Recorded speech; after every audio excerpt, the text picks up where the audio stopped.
Shalom yang dikasihi oleh Tuhan Yesus Kristus, sahabatku, saudaraku di mana saja berada. Cukup beberapa lama ya, kami tidak membuat video. Pada saat ini saya baru keluar dari rumah sakit. Tuhan izinkan semua untuk kami melalui, membuktikan bahwasanya manusia penuh dengan kelemahan. Dan oleh kelemahan kemanusiaan itu, maka saya rawat dan saya dirawat di rumah sakit karena sakit penyakit. Saya tidak membahas sakit penyakitnya, tetapi pada saat kami merasakan sakit, kami merasakan bagaimana Tuhan ada. Hanya Tuhan yang kuat, hanya Tuhan yang sempurna, hanya Tuhan yang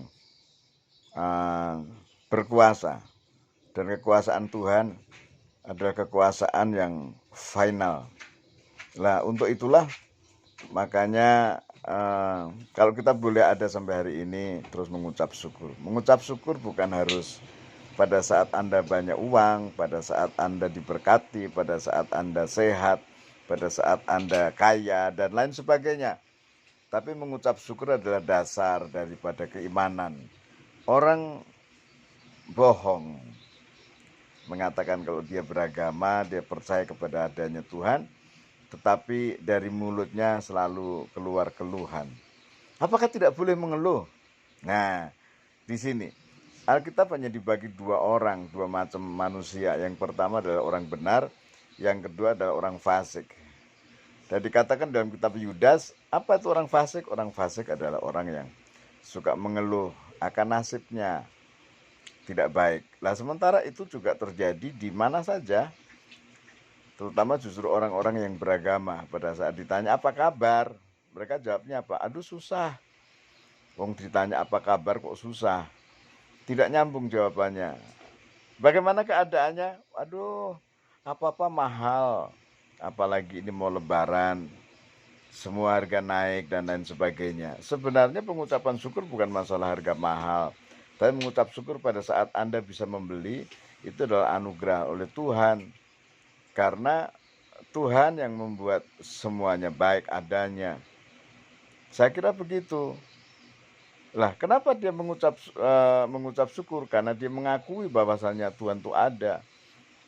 Kenapa waktu pada saat perjalanan umat Israel dari Mesir ke tanah perjanjian banyak korban, jutaan orang yang dimusnahkan oleh Tuhan. Tuhan marah hanya oleh karena sungut-sungut mereka, menggerutu kefasikan mereka itu.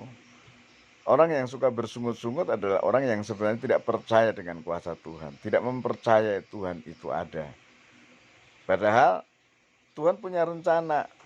Makanya kenapa dituntun yang seharusnya hanya sekitar berapa bulan, tapi dituntun sampai akhirnya 40 tahun terputar-putar di padang pasir.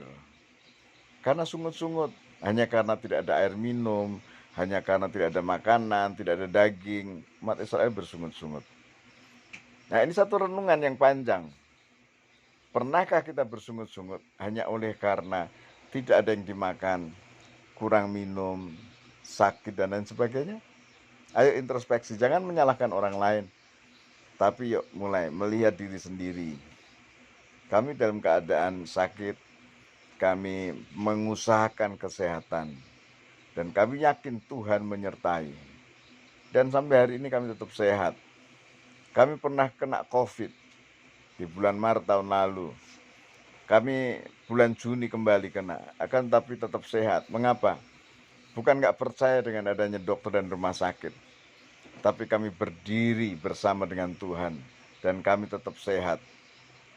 Karena di dalam kesehatan itu kami bisa mengucap syukur, dan oleh mengucap syukur itu kami mengakui Tuhan itu ada. Untuk itu, sahabat yang dikasihi oleh Tuhan Yesus Kristus, belajar yuk terus mengucap syukur dalam segala hal. Dikatakan dalam segala hal, artinya dalam segala apa saja mengucap syukur. Karena dalam pengucapan syukur itu, di situ ada pengakuan bahwasanya Tuhan itu ada, Tuhan menyertai. Kalau kita mengakui Tuhan itu ada, Tuhan itu bertindak dalam kita, maka kita tidak akan bersungut-sungut lagi. Tuhan memberkati kita semua. Amin.